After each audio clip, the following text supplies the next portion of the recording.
Bom dia, povo de Deus. Feliz sábado a todos. Privilégio estar mais uma vez aqui com vocês. E como o irmão Napoleão disse, essa imagem eu não vou esquecer, irmão Napoleão, o senhor pode ter certeza.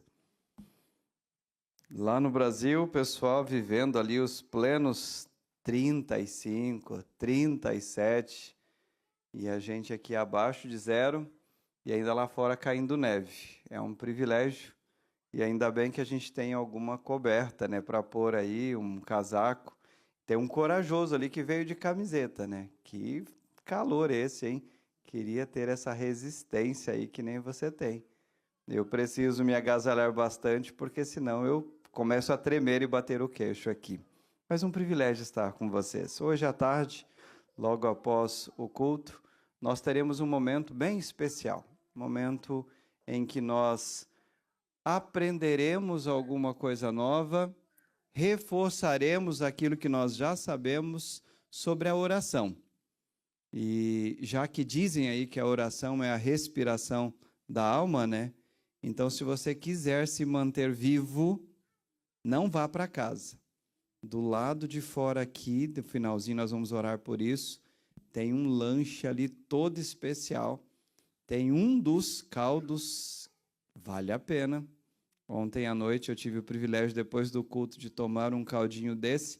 Parecia até aquela refeição do anjo, quando Elias estava fugindo ali com medo de ser morto pela Jezabel. Lembra? Ele comeu ali um alimento, bebeu uma aguinha, e ele correu e viveu um cenário por 40 dias sem ter fome. Hoje pela manhã nem fome eu tinha. Nem fome eu tinha. Então te desafio, tá?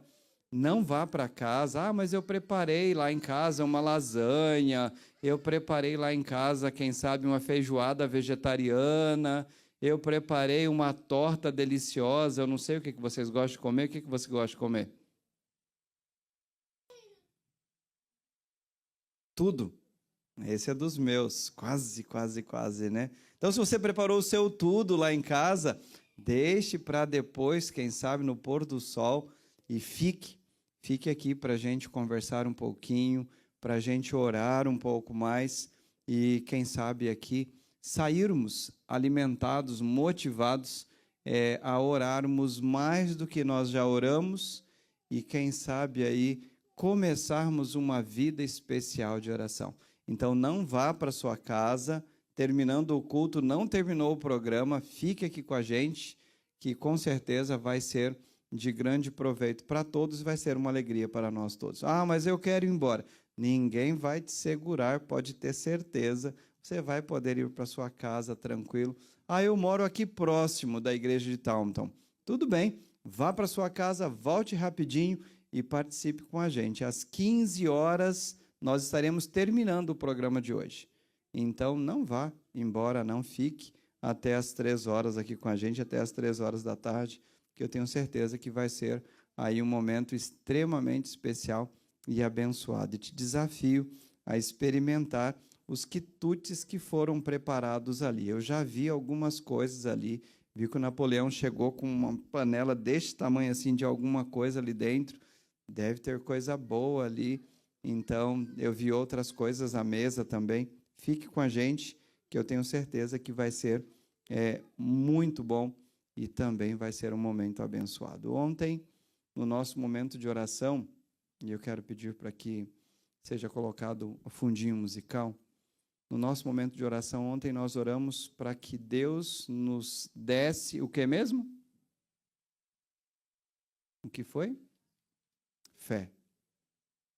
Fé, porque os dias que seguem serão dias piores do que os dias que já passaram. E nós precisaremos de fé. Alguns precisam apenas de um reforço, outros precisam que Deus conceda fé. Fé tão forte que seja fé inabalável. Ao ouvir a história deste casal, ali do Provai Verde, não tem como não emocionar. Quem é pai não tem como ficar sem se emocionar. Eles perderam e poderiam, quem sabe, se revoltarem contra Deus. Mas, pelo que nós vimos no vídeo, eles mantiveram a fé, a confiança de que o nosso Deus vai além da morte. Vai além da morte. Ele garantiu para nós a ressurreição. Então nós precisamos ter fé. Mas hoje nós vamos orar por um outro detalhe que é necessário também para viver os dias maus, que são os dias atuais. Eu queria te convidar para ir até Tiago, a carta escrita a Tiago, lá no capítulo 1. Você conhece bem este texto, talvez você saiba, inclusive, decore este texto. Tiago é logo depois de Hebreus. Você vai encontrar no capítulo 1, no versículo 5,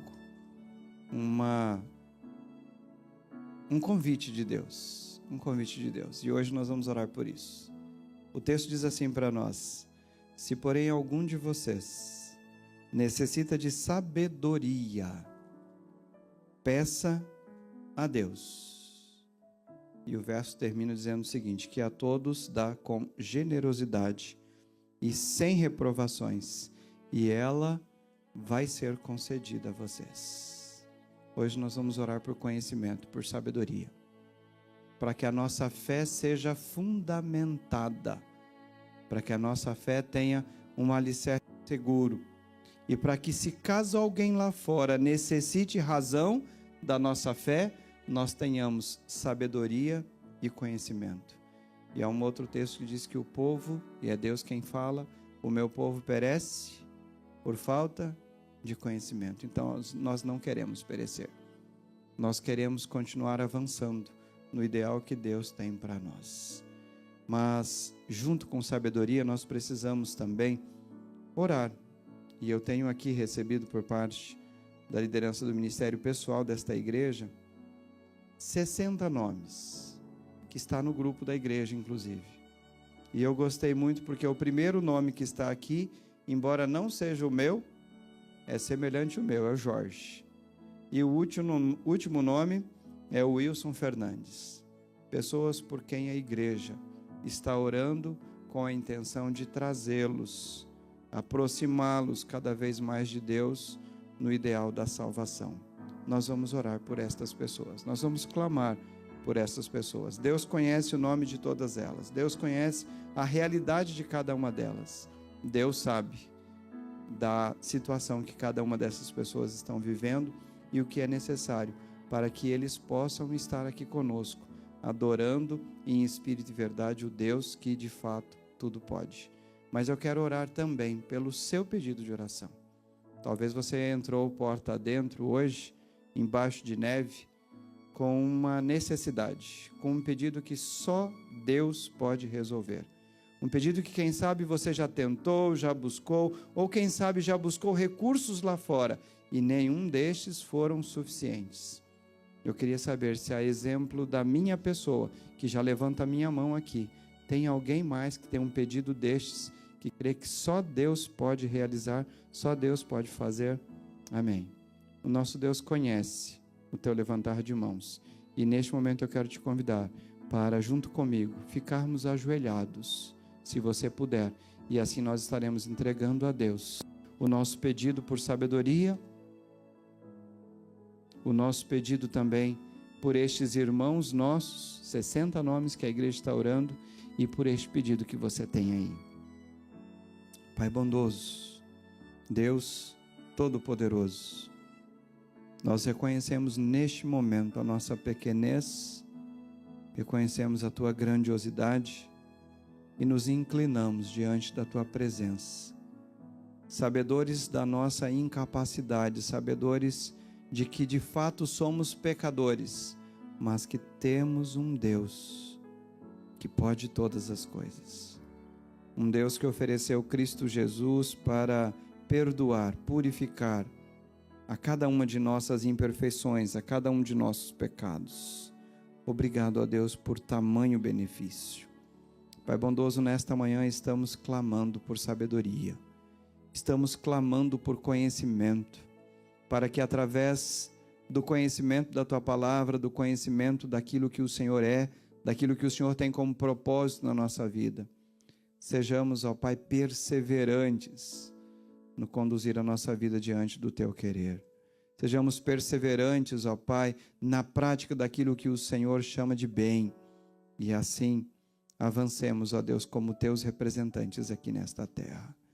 Pai bondoso, se porventura tem alguém neste momento vivendo um cenário onde a sabedoria se faz tão necessária para que volte os olhares para o Senhor, para que volte esses olhares e assim reconheça o Senhor como Deus da sua vida, neste momento eu rogo do alto dos céus uma bênção sobre estes teus filhos, ó Deus. Toma-nos nas tuas mãos.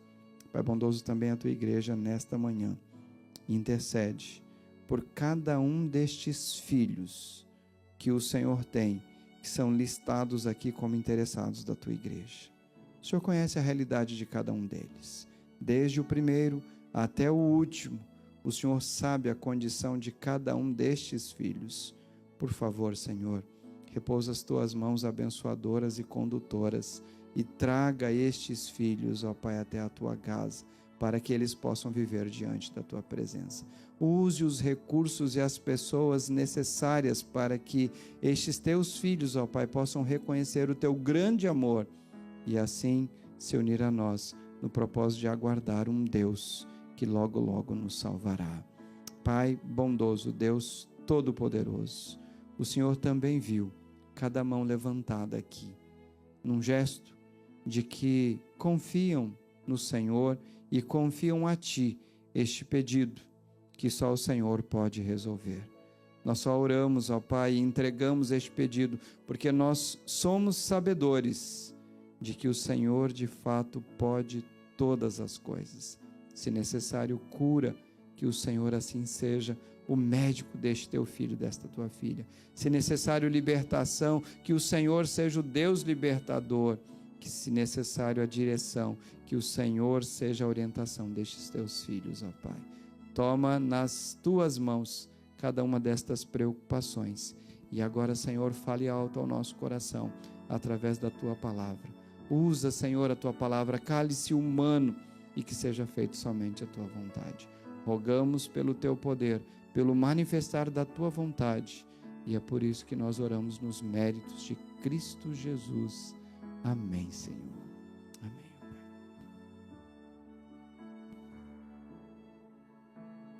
Abra a sua Bíblia no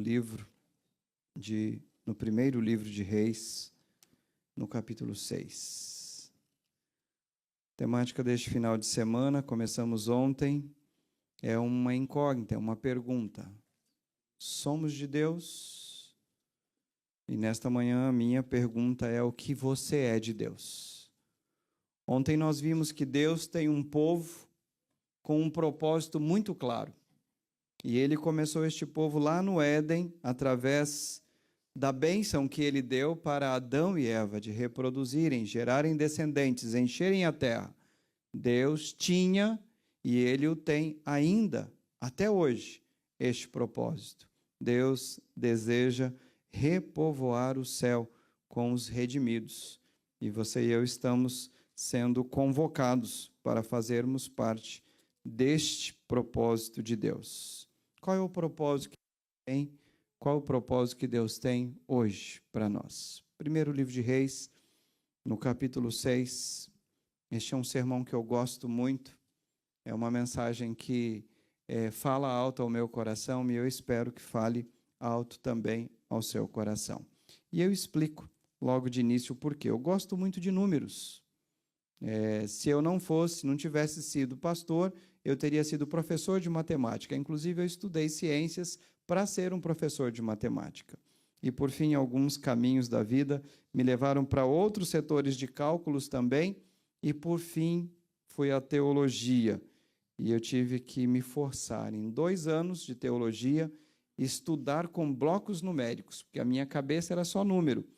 E imagine só estudar um livro de 400, 600 páginas e tentar dividir em blocos numéricos para ter um bom aproveitamento.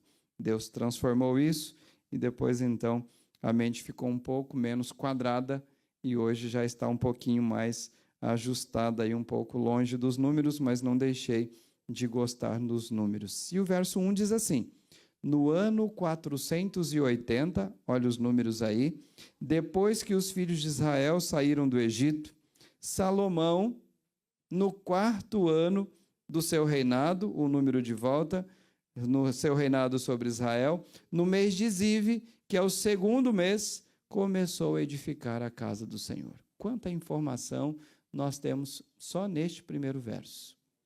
Primeira informação, isto aqui que está sendo relatado aconteceu 480 anos depois que o povo foi liberto do Egito. O que está sendo narrado aqui ocorreu no 4º ano do reinado de Salomão.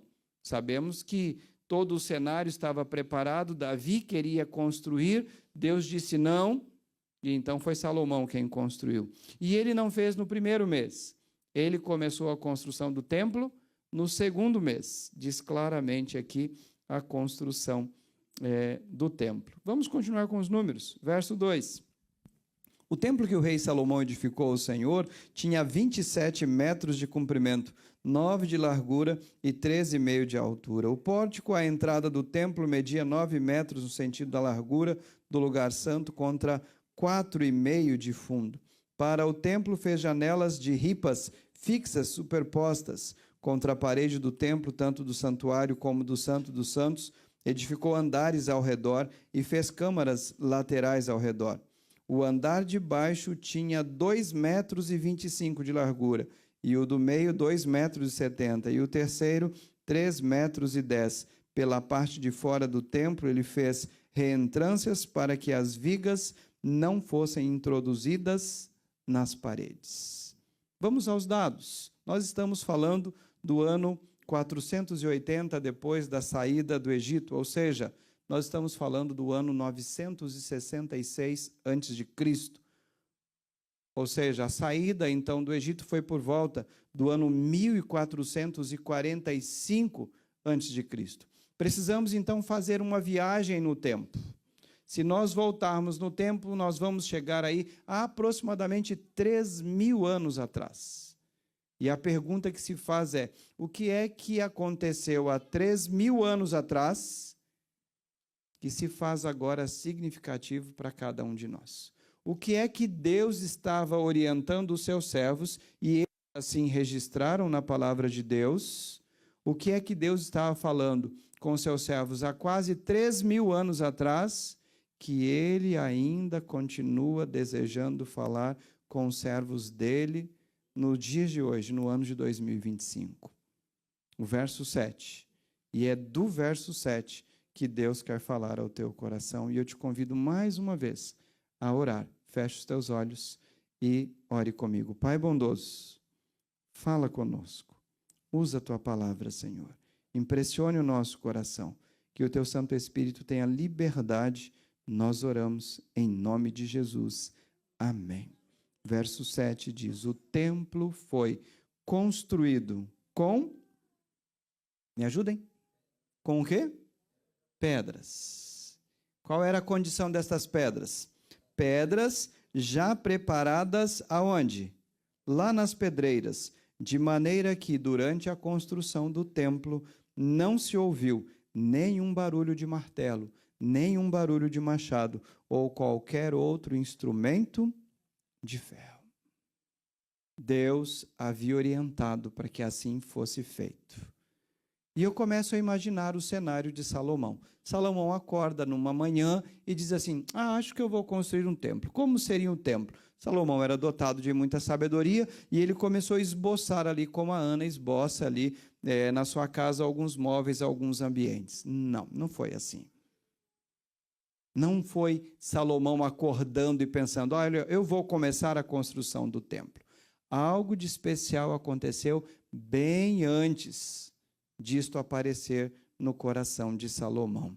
No livro Patriarcas e Profetas, na página 751, diz assim, Davi deu a Salomão instruções minuciosas para a construção do templo, juntamente com desenhos de todas as partes e de todos os instrumentos empregados em seu serviço, conforme lhe fora revelado por inspiração divina. Deus havia dado para Davi todos os detalhes que eram necessários para a construção do templo. Salomão recebeu, além de recursos, todos os direcionamentos de como deveria ser construído o templo. E por que não foi construído o templo nos dias de Davi? Nós conhecemos por parte de Deus, Deus dizendo para Davi que ele não ia construir o templo, por uma condição simples. Davi era um homem que tinha suas mãos sujas de sangue. Ele era um assassino. Nós conhecemos a história. Na época de Davi como um guerreiro, as mulheres cantavam uma musiquinha. Vocês lembram da musiquinha? Davi matou a 1000, ou melhor, Saul matou a 1000, mas Davi matou a 10.000. Ou seja, Saul tinha matado a milhares, mas Davi matou muito mais do que Saul. Então Deus escolhe Salomão. E os dias de Salomão, o 4º ano do reinado de Salomão, o 2º mês, se fazia necessário este tempo todo por alguns detalhes. Voltem comigo, mas deixe marcadinha a sua Bíblia no 1º livro de Reis, que nós vamos voltar em algum outro momento. Volte comigo ao 2º livro de Samuel. Se você voltar poucas páginas, você já vai encontrar. 2º livro de Samuel, capítulo 7, e os versículos 12 e 13, os versos bíblicos dizem assim para a gente: quando os seus dias se completarem e você descansar com seus pais, então farei surgir depois de você o seu descendente. É Deus falando a Davi quando seria construído o templo. 2º livro de Samuel, capítulo 7, e os versos 12 e 13. Continua a leitura do versículo 12. Farei surgir depois de você o seu descendente, que procederá de você, e estabelecerei o seu reino, este edificará um templo ao meu nome, e eu estabelecerei, por quanto tempo? Me ajudem na leitura do verso 13. Para sempre, o quê? Me digam uma coisa, Salomão ainda está reinando? Não.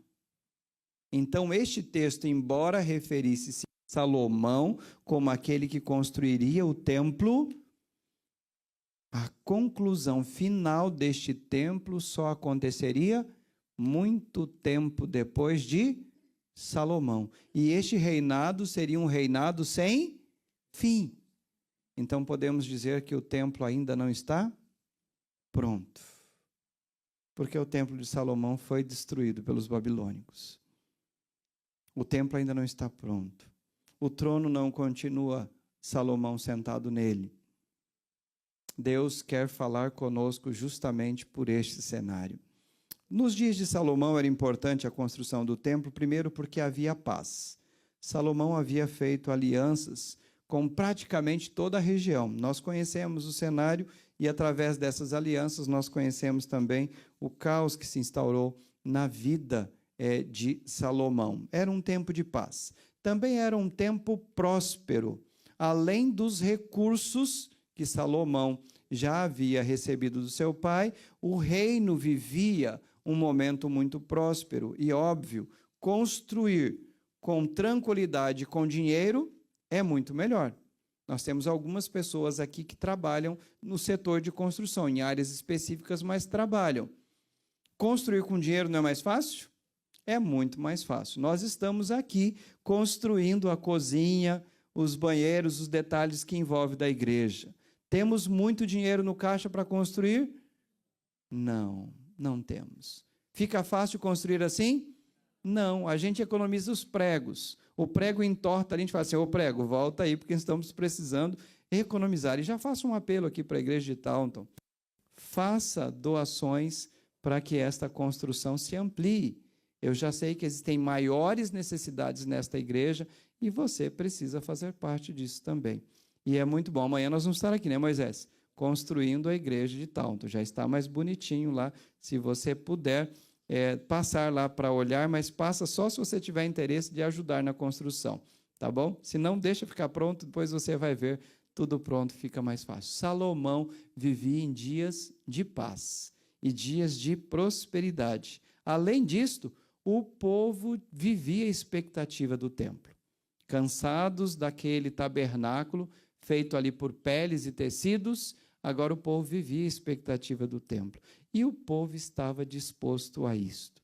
E a Bíblia registra, historicamente, que assim, então, foi o templo construído. Mas algo precisa chamar a atenção da gente. Lá na construção do templo, nos dias de Salomão, o verso 7 do primeiro livro de Reis diz para a gente que as pedras que foram usadas para a composição do templo foram pedras cortadas aonde? Lá nas pedreiras. E lá nas pedreiras elas estavam sendo preparadas. De sorte, diz o texto, de que lá na construção do templo, no lugar onde o templo estava sendo construído, não se ouvia sons do quê? De martelo, nem machado, nem de instrumento algum. Você consegue imaginar isso? Quando nós olhamos para o cenário histórico, o templo foi construído com pedras enormes. Então, essas pedras eram medidas, preparadas, ajustadas, e agora, quando eram trazidas para a construção do templo, apenas se colocava a pedra em cima, e o máximo que se ouvia o som era o som de uma pedra raspando na outra.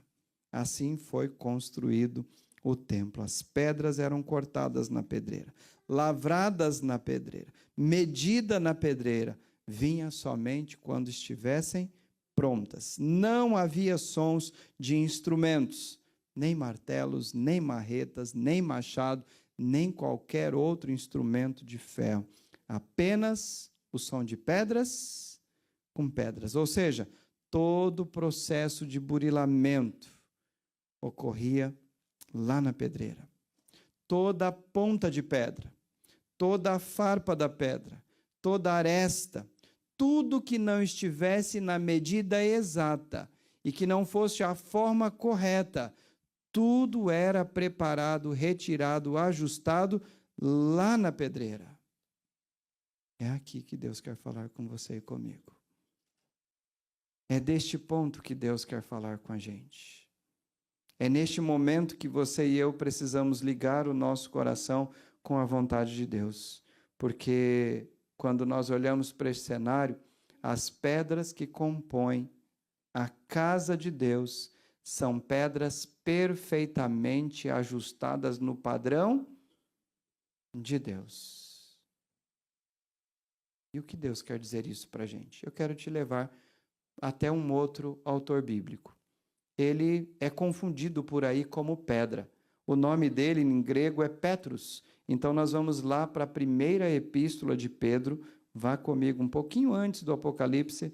Você vai encontrar 1 Pedro, no capítulo 2, no versículo 5, algo fantástico sobre esta comparação da pedra. 1 Pedro, capítulo 2, versículo 5, leiamos também o 4 como complemento, diz assim: chegando-se a ele, a pedra que vive, rejeitada sim pelos homens, mas para Deus eleita e preciosa, está falando de Cristo. Também vocês, Pedro está falando para a igreja cristã, Pedro está falando para os crentes em Cristo, também vocês, como pedras que vivem, são edificados casa espiritual para serem sacerdócio santo, a fim de oferecerem sacrifícios espirituais agradáveis a Deus por meio de Jesus Cristo. Deus está construindo a sua casa, o seu templo, mas não mais com pedras lá de pedreira, mas agora com pedras vivas. Não mais com pedras inanimadas, mas agora com pedras vivas. Deus está construindo e Ele tem procurado pedras para se encaixarem e assim então se comporem a casa de Deus. No manuscrito 49, que foi escrito no ano de 1886, na página 230, tem um texto interessante sobre isso que diz assim: assim também, o poderoso cutelo da verdade tem tirado pessoas da pedreira do mundo, preparando aqueles que professam ser filhos de Deus para um lugar no seu santo templo celestial. Desejamos que o cutelo da verdade faça esta obra por nós. Todas as arestas e superfícies ásperas devem ser removidas e precisamos ser pedras que se encaixam na construção.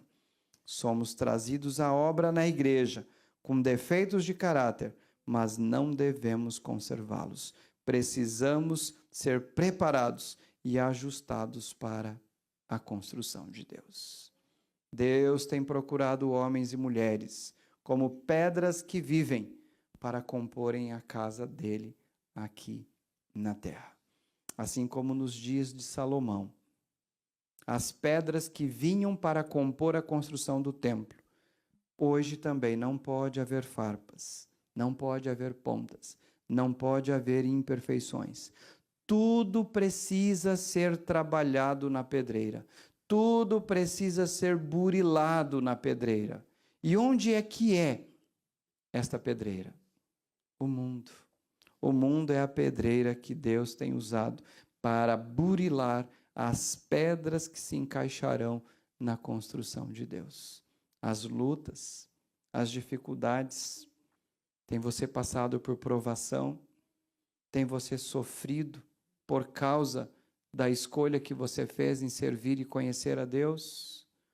O mundo tem sido a pedreira que Deus está usando e tem usado para preparar estas pedras. No livro Desejado de Todas as Nações, na página 600, diz assim: é pela ligação com Cristo, a pedra viva, todos quantos edificam sobre este fundamento também se tornam pedras vivas. Não tem como encaixarmos na construção de Deus como pedras vivas se não estivermos ligados à pedra viva que é Cristo. Não tem como. Muitas pessoas, diz o texto, são lavradas, polidas e embelezadas por seus próprios esforços. Não podem, no entanto, tornar-se em si pedras vivas, porque não estão ligadas a Cristo. Nada do que os nossos esforços possam fazer, se os nossos esforços estiverem desvinculados com Cristo, nada pode nos habilitar para nos tornarmos pedras úteis na obra de Deus. E o texto complementa dizendo assim: sem a ligação com Cristo, homem algum se pode salvar. Sem a vida de Cristo em nós, não podemos resistir às tempestades das tentações. Necessitamos, carecemos deste vínculo com Cristo. É por isso que ele disse: sem mim, nada podeis fazer. Teve alguém que levou uma vida a sério com Cristo. Teve alguém que se entregou a Cristo de tal forma, e este indivíduo se tornou tão ousado, que ele disse claramente: já não sou eu mais quem vive, mas Cristo que vive em mim. Você teria ousadia de dizer isso da sua vida? Você teria coragem de falar isso do seu viver? Você teria coragem de dizer o que ele disse: sede, pois, meus imitadores, porque eu sou imitador de Cristo? O apóstolo Paulo viveu esta ligação plena com Cristo. E sabe o que ele compreendeu? Sabe qual foi a compreensão dele? Eu quero te levar para 1 Coríntios. 1 Coríntios, capítulo 4, lá no versículo, 1 Coríntios, capítulo 3, lá no versículo 9. Tem algo fantástico que Paulo descobriu e que você e eu precisamos entender nesta manhã. Todos aqueles que estão ligados a Cristo precisam viver o cenário que Paulo descreve aqui no versículo 9 de 1 Coríntios, capítulo 3. E ele diz o seguinte: porque nós somos, o quê? Cooperadores de Deus. O que é um cooperador de Deus? É um indivíduo que trabalha junto. É um indivíduo que coopera, como o próprio nome da palavra está dizendo aí. É um indivíduo que faz o trabalho, também o trabalho de Deus. E Paulo fez isto, mas ele vai à frente. Ele diz: somos o que mais? Lavoura de Deus. E quando vem essa imagem de lavoura, vem a imagem do indivíduo que planta com o desejo de colher. E Deus vai colher os seus. o livro do Apocalipse revela duas colheitas de Deus. Uma delas representa a colheita dos cereais. E lá no livro do Apocalipse diz que Deus vai pegar então estes que são os representantes dos cereais e ajuntar no celeiro. Esses são os salvos. Mas haverá uma segunda colheita de Deus. E esta é a colheita das uvas. Só que longe de colocar nos celeiros, as uvas vão então para um outro lugar chamado lagar. E o cenário que a Bíblia apresenta é um lagar sendo pisado. Esta colheita representa a colheita dos perdidos. Somos lavoura de Deus. Deus espera a colheita. E eu espero que você seja a colheita que alegrará o coração de Deus. Mas, por fim, Paulo diz para a gente que nós somos mais o quê? Além de cooperadores e lavoura, nós somos edifício de Deus. Nós somos a igreja, o templo que Deus está construindo. Nós fazemos parte da construção de Deus. No livro Testemunhos Seletos, volume 2, página 90, diz assim: esta figura representa o caráter humano, no qual devemos trabalhar ponto a ponto. Cada dia Deus trabalha em seu edifício, martelada sobre martelada, para aperfeiçoar a estrutura, a fim de que se torne um templo santo para Ele. Ainda mais, neste mesmo livro, diz: nem todas as pedras são da mesma forma ou mesmo tamanho. Algumas são pedras grandes, outras são pedras pequenas, mas cada qual tem seu lugar a preencher. E o valor de cada pedra é determinado pela luz que ela reflete. É este o plano de Deus. Deus, livro de Testemunhos Seletos, volume 2, página 91, diz assim: Deus deseja que todos os seus obreiros preencham o lugar que lhes é designado na obra para este tempo. Deus tem procurado pedras. Como disse Pedro, pedras que vivem para compor o seu edifício. Deus tem procurado pedras na pedreira que é este mundo. Mas não é qualquer pedra. São pedras que comporão a casa de Deus. São pedras que, ajustando umas às outras, constituirão o templo que Deus está construindo, a casa de Deus, a morada de Deus. Que tipo de pedra Deus está buscando, então? O Salmo 101 ajuda-nos a entender, e eu te convido a ir até o Salmo 101. E lá, então, usaremos a parte 6 deste Salmo. Salmo 101, a parte 6, um finalzinho do Salmo. Esta é a resposta de Deus para nós hoje. Salmo 101, 6 diz: os meus olhos procurarão quem? Os fiéis da terra. Qual o propósito disto? Para que habitem comigo. Quem são estes? O que anda em reto caminho. São estes que me servirão. Deus tem buscado homens e mulheres desejosos de comporem a sua casa. E a pergunta que ele deixa para a gente é: como temos nós nos comportados? Queremos ser pedras do edifício de Deus? Queremos compor a casa de Deus? Ou preferimos ser pedras chutadas, roladas por este chão afora? Quando Deus disse que o descendente de Davi viria para construir o templo e que o reino dele jamais teria fim, era o reino de Cristo e não o reino dos dias de Salomão. As pedras que ali estavam sendo usadas eram simplesmente figuras dos homens e mulheres que Deus usaria nos dias finais da história desta terra para compor a casa espiritual dele. E a pergunta é: você tem sido igreja de Deus? Você tem sido edifício de Deus? Você está compondo a casa de Deus? Ou você apenas se tornou um crítico? ou uma crítica das coisas de Deus? Ou você apenas está de passeio pela igreja de Deus? Deus quer que você seja uma pedra útil, ocupando o lugar devido, o lugar que de fato você cabe, o lugar que de fato Ele pode te usar. E assim, sendo instrumento de Deus, certamente Ele fará grande uso das pedras que assim se disporem. Meu sincero desejo é que Deus alegre o teu coração, para que você possa fazer parte do projeto que Deus tem aqui na terra. Ele tem uma igreja e Ele quer te usar como peça, como pedra que se encaixa perfeitamente.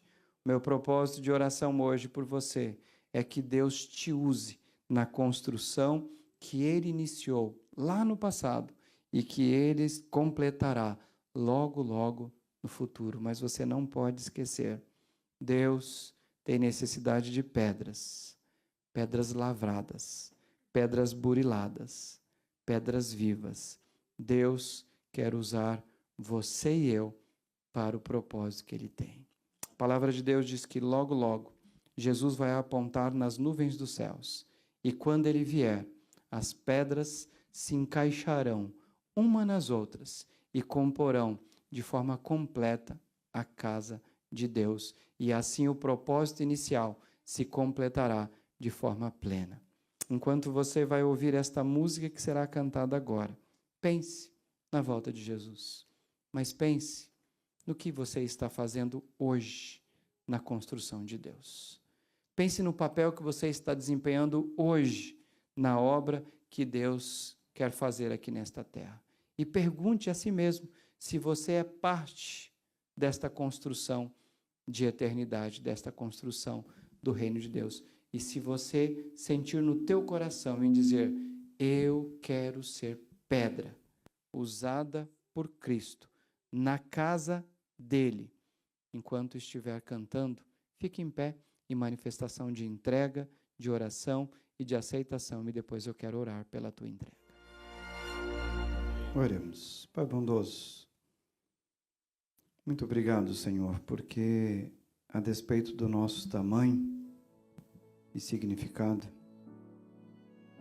o Senhor decidiu nos trazer aqui nesta manhã para entendermos de que o Senhor tem um propósito de salvar homens para compor o teu propósito inicial, que é repovoar o céu. Mas também o Senhor tem uma casa a ser construída, um templo. E no significado das pedras do templo dos dias de Salomão, hoje o Senhor constrói com pedras que vivem, homens e mulheres que se dispõem a viverem o preparo que o Senhor tem, o burilamento que o Senhor emprega, as transformações que o Senhor realiza.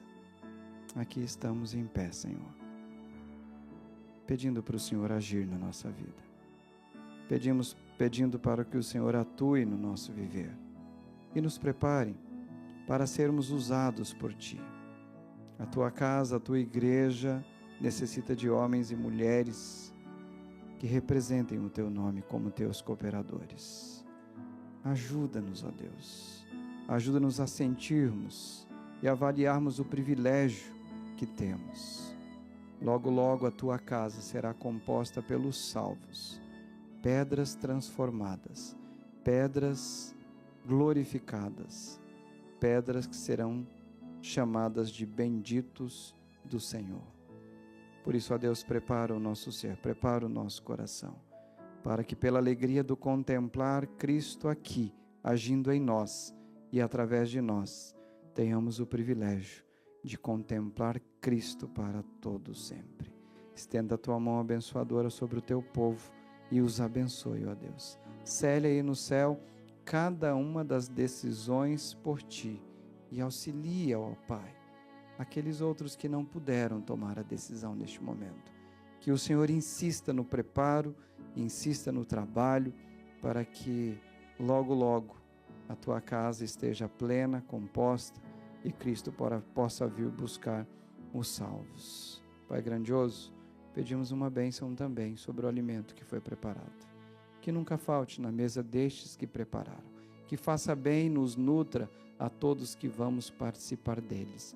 E pedimos também a tua proteção e cuidado sobre o nosso viver, pois nós oramos confiados, gratos, em nome de Jesus.